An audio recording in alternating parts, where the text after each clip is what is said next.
নাকি তত্ত্বাবধায়ক সরকার, নাকি হাসিনার নির্বাসিত সরকার এবং গৃহযুদ্ধ, এই সব কয়টির সম্ভাবনা নিয়ে জোর আলোচনা চলছে বাংলাদেশে এবং বাংলাদেশের কথা যারা ভাবেন তাদের মধ্যে।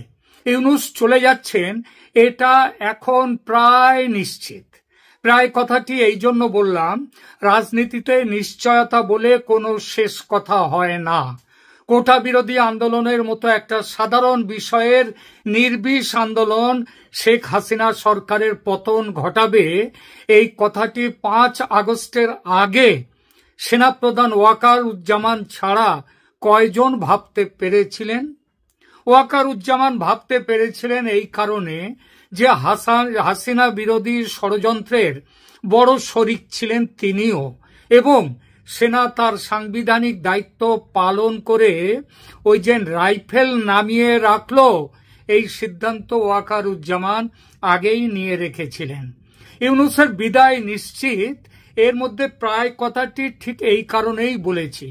আসলে শাসন, প্রশাসন, অর্থনীতি, দেশের সার্বভৌমত্ব, আন্তর্জাতিক সম্পর্ক, সব ব্যাপারেই এই ইউনূস সরকারের ব্যর্থতা এত গভীর ও ব্যাপক যে আর একটি দিনও এই সরকারের ক্ষমতায় থাকার কথা নয়। আমেরিকার পক্ষভুক্ত ইউরোপীয় সরকারগুলো যারা শেখ হাসিনার সময় শুধু নাক গলানো নয়, সারা শরীর গলিয়ে ছড়ি ঘোরাচ্ছিল বাংলাদেশের রাজনীতিতে, তারা এখন চুপ। আমেরিকায় বাইডেন সাহেবের বিদায়ের পর কিছুদিন একটু কি হয় ভাব চলছিল। ট্রাম্প সাহেবও আদৌ সদয় ছিলেন না ইউনূসের ওপর। এখনো যে তিনি সদয় তা নন, শুধু করিডর নিয়ে, চট্টগ্রাম বন্দর নিয়ে, সেন্ট মার্টিনস আইল্যান্ড নিয়ে ব্ল্যাকমেল করার জন্য ইউনূসকে বহাল রেখেছেন পদে। এর ওপর যেসব শর্ত দিয়ে বাণিজ্য চুক্তি করেছেন বাংলাদেশের সঙ্গে, তার কুফল যে কতটা ভুগতে হবে দেশকে, সেটা যারা সরকারে আসবে ইউনূসের পর তারা হাড়ে হাড়ে টের পাবে।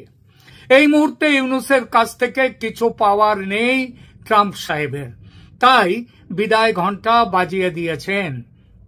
বাংলাদেশের সেনার কাছেও সিগন্যাল পাঠাচ্ছে আমেরিকা।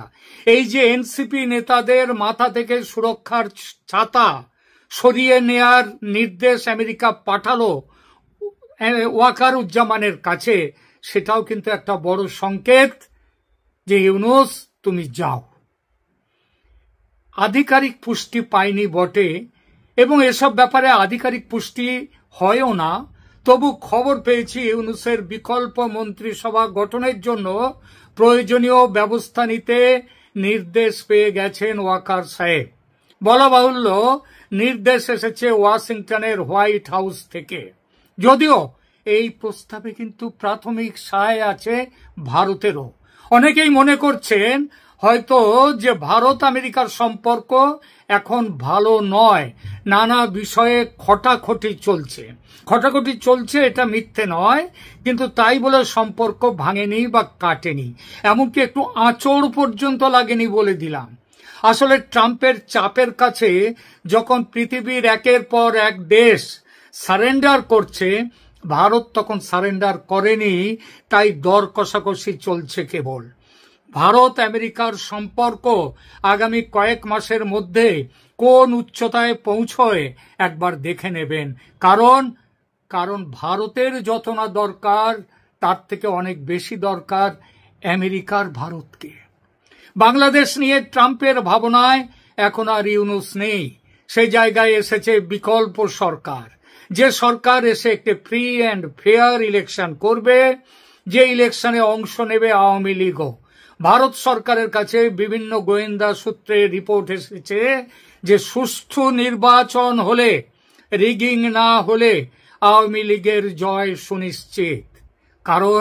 কারণ ইউনূসের কুশাসন, ক্রেডিবল পলিটিক্যাল একটা পার্টি হিসেবে বিএনপির দ্বিচারিতা ও ব্যর্থতা, জামাতের জঙ্গি মোল্লাতন্ত্র ও পাকিস্তানতন্ত্র প্রতিষ্ঠার চেষ্টা, দেশ থেকে ৭১কে মুছে ফেলার অপচেষ্টা, এই সব কিছু মিলে নতুন করে একাত্তরের চেতনার পক্ষে দাঁড়াতে শুরু করেছে দেশের ব্যাপক সংখ্যক মানুষ।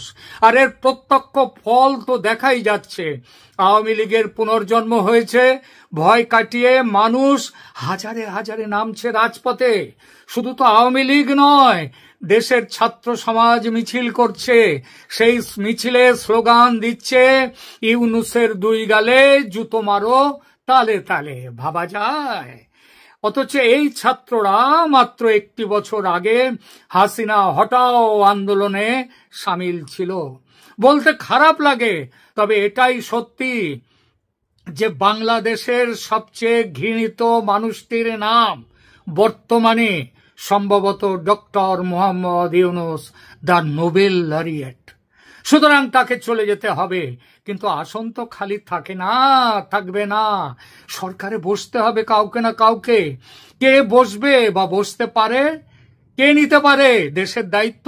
এই প্রসঙ্গে অনেক বিশ্লেষক বলছেন কেয়ারটেকার গভর্নমেন্ট প্রতিষ্ঠার কথা, যারা 3 মাসের মধ্যে দেশে নির্বাচন করাবেন ও নির্বাচিত সরকারের হাতে ক্ষমতা তুলে দিয়ে বিদায় নেবেন। কিন্তু তারাও যদি হয় ইউনূসেরই এক পথের পথিক, তারাও যদি এটা সেটা কারণ দেখিয়ে যুদ্ধ ফুদ্ধ কিছু একটা বাঁধিয়ে যদি সময় কিল করেন, টাইম কিল করতে থাকেন, তাহলে কে হবে, কি হবে?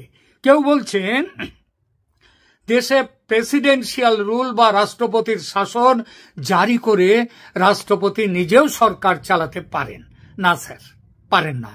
সেটা হয় না। যদি সংবিধানকে মানতে হয় তাহলে সেটা হবে না। আপনারা বলতে পারেন ইউনূস সরকার কি রয়েছে সংবিধান মেনে? না, মেনে নেই। আর সেজন্যই তো তার বিরোধিতা আরো বেশি করে হচ্ছে এবং ভবিষ্যতে এর জন্য জবাবদিহি করতে হবে।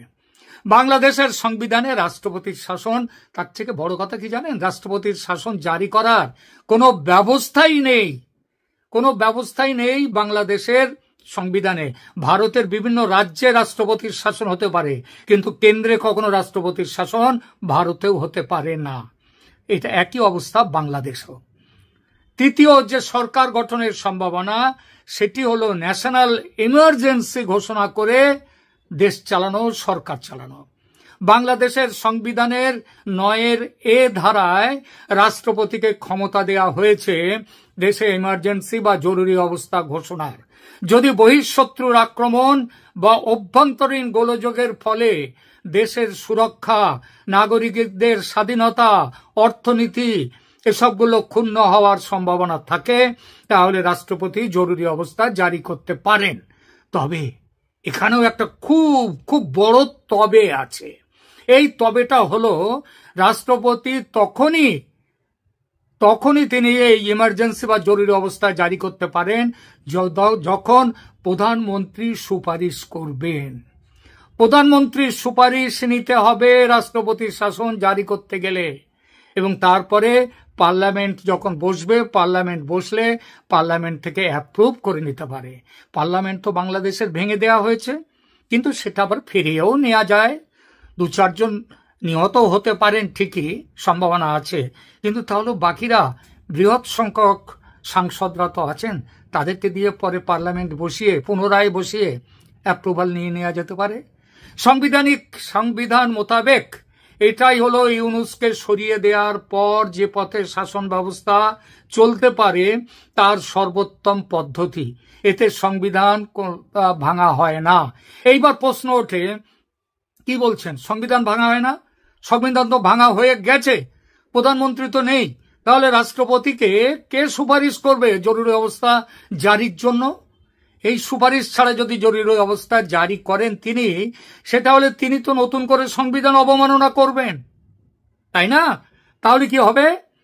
এই সমস্যারও সমাধান আছে। প্রধানমন্ত্রী শেখ হাসিনা পদত্যাগ করেননি, এটা শুধু তিনি নিজে যে বলেছেন তা নয়, স্বয়ং রাষ্ট্রপতি স্বীকার করেছেন। অর্থাৎ আইন অনুযায়ী এখনো দেশের প্রধানমন্ত্রী শেখ হাসিনা। স্বয়ং রাষ্ট্রপতি স্বীকার করার ফলে এই ব্যাপারে কারো কোনো প্রশ্ন তোলার সম্ভাবনা নেই। শেখ হাসিনাকে তাই সসম্মানে ফিরিয়ে এনে তাকে দিয়ে সুপারিশ করিয়ে জরুরি অবস্থা জারি করা যায়। মনে রাখবেন, তেমন হলে শাসনের ক্ষমতা কিন্তু থাকবে প্রধানমন্ত্রী হিসেবে শেখ হাসিনার হাতেই। এই প্রস্তাবের বিপক্ষে ঝড় তুলবেই জামাত, বিএনপি, এনসিপি সহ ইউনূসের সহযোগীরা তথা আওয়ামী লীগের বিরোধীরা। তারা মানতেই চাইবে না এটা, মনে মনে বিরোধিতা করবেন তাদেরই সঙ্গে ওয়াকারুজ্জামানও। কারণ তার বড় ভয় ভবিষ্যতে কোর্ট মার্শাল হতে পারে তার। ভারত খুব চেষ্টা করছে শেখ হাসিনাকে এভাবে ক্ষমতায় নিয়ে এসে ঢাকায় ফেরত পাঠাতে। এজন্য ট্রাম্প প্রশাসনের ওপরও চাপ সৃষ্টি করছে ভারত। এখানে ইতিমধ্যে উপরাষ্ট্রপতি আমেরিকার জেডি ভান্স, সেখানকার secretary of state Marco Rubio এবং তুলসি গ্যাবার্ড তাদের সঙ্গে এই সমস্ত ব্যাপার নিয়ে স্বয়ং ভারতের পররাষ্ট্রমন্ত্রী এস জয়শঙ্কর এবং ভারতের national security adviser Ajit Doval তাদের সঙ্গে কথাবার্তা শুরু করে দিয়েছেন। সুতরাং জরুরি অবস্থার জারির মাধ্যমে শাসনে ফিরতেই পারেন শেখ হাসিনা। যদি না হয় এটা, ওই আবার যদি প্রশ্ন, ইফস অ্যান্ড বাটস, এগুলো তো ফেলে দেওয়া যায় না, আর রাজনীতিতে এগুলো রাখতেই হয়। তাই বলছি, যদি না হয় এটা, তাহলে রাষ্ট্রপতি কি করবেন? রাষ্ট্রপতি করতে পারেন যেটা, গত আগস্টের মতো সুপ্রিম কোর্টের অভিমত নিয়ে বিকল্প উপদেষ্টা পরিষদ গঠন করতে পারেন, 3 মাসের মধ্যে ভোট করার জন্য একেবারে স্পষ্টভাবে নির্দেশ দিয়ে। এবারের সুপ্রিম অভিমত, এবার যদি এইভাবে রাষ্ট্রপতি সুপ্রিম কোর্টের অভিমত চান, সেটা হলে এটা তিনি গত বছর যে জালিয়াতি করে ইউনূসকে ক্ষমতায় বসিয়েছিল জামাত এবং বিএনপি এবং তাদের সহযোগীরা, সেই জালিয়াত চিঠির মতো সেবার কোনো মিটিংয়ে হয়নি বিচারপতিদের সুপ্রিম কোর্টের। এবার সেটা হবে না, এটা নিশ্চিত করে বলা যায়। এই পদটি অসাংবিধানিক হবে ঠিকই, তবে রাষ্ট্রপতির হাতে সুপ্রিম কোর্টের রক্ষা কবচ কিন্তু থাকবে। ধরা যাক নতুন উপদেষ্টা পরিষদে এসে ভোট করতে গড়িমসি করলেন ইউনূসের মতো, কিংবা ইউনূস কপাল জোরে থেকে গেলেন তার পদে। ওই যে বলেছিলাম না প্রায় নিশ্চিত ইউনূসের চলে যাওয়া, ধরুন সেই প্রায়টাই জোর হয়ে গেল এবং ইউনূস থেকে গেলেন তার পদে, তাহলে কি হবে? এখানে আসে হাসিনা কি ভাবছেন সেই প্রশ্নটি এবার আসছে। হাসিনা ঠিক করেই ফেলেছেন, তেমন হলে গভর্নমেন্ট ইন এক্সাইল বা নির্বাসিত সরকার গঠন করে দেশ দখলের লড়াইতে নামবেন। এই লড়াইয়ে ভারত যে তার পাশে থাকবে এটাও নিশ্চিত। যদি বাংলাদেশ সেনাবাহিনী হাসিনার বিরোধিতায় নেমে আসে, দৃঢ় প্রতিজ্ঞ হয়, তাহলে কি হবে? আমার ধারণা সে ভুল। ওয়াকারের সেনা করবে না।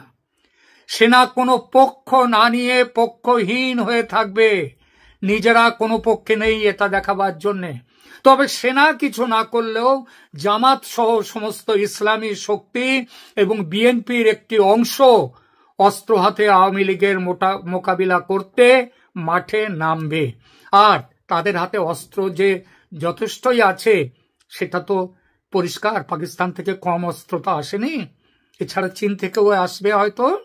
সুতরাং দেশে গৃহযুদ্ধ ঘনিয়ে আসবে। এবারে লড়াই তো পাকিস্তানের বিরুদ্ধে নয়, দেশের ভেতরের রাজনৈতিক বিরোধীদের সঙ্গে, যেটা দেশের পক্ষে আদৌ ভালো নয়। আমার বিশ্বাস আগস্ট মাসটা অপেক্ষা করবেন হাসিনা। তারপরও যদি ইউনূসের বিদায় না হয়, তিনি নির্বাসিত সরকার গঠন করে অধিকার আদায়ের পথে যাবেন এবং তার আগে এই আগস্ট মাস জুড়ে নানা রকম কর্মকাণ্ডের মধ্য দিয়ে দেশে আওয়ামী লীগকে জাগিয়ে তুলবেন, তাদের সংগঠনমুখী করবেন এবং ইউনূস সরকারকে যত রকম ভাবে বিরোধিতা করা যায় সেটা দেখবেন। ইউনূস ডিসেম্বরের মধ্যেও যদি নির্বাচনের ঘোষণা দেন সবাইকে শান্ত করতে, তাহলেও জেনে রাখবেন ইউনূসের অধীনে নির্বাচন কখনোই মেনে নেবেন না হাসিনা। তিনি চাইবেন নির্বাচন হবে তখনই যখন এই সরকার ক্ষমতায় থাকবে না।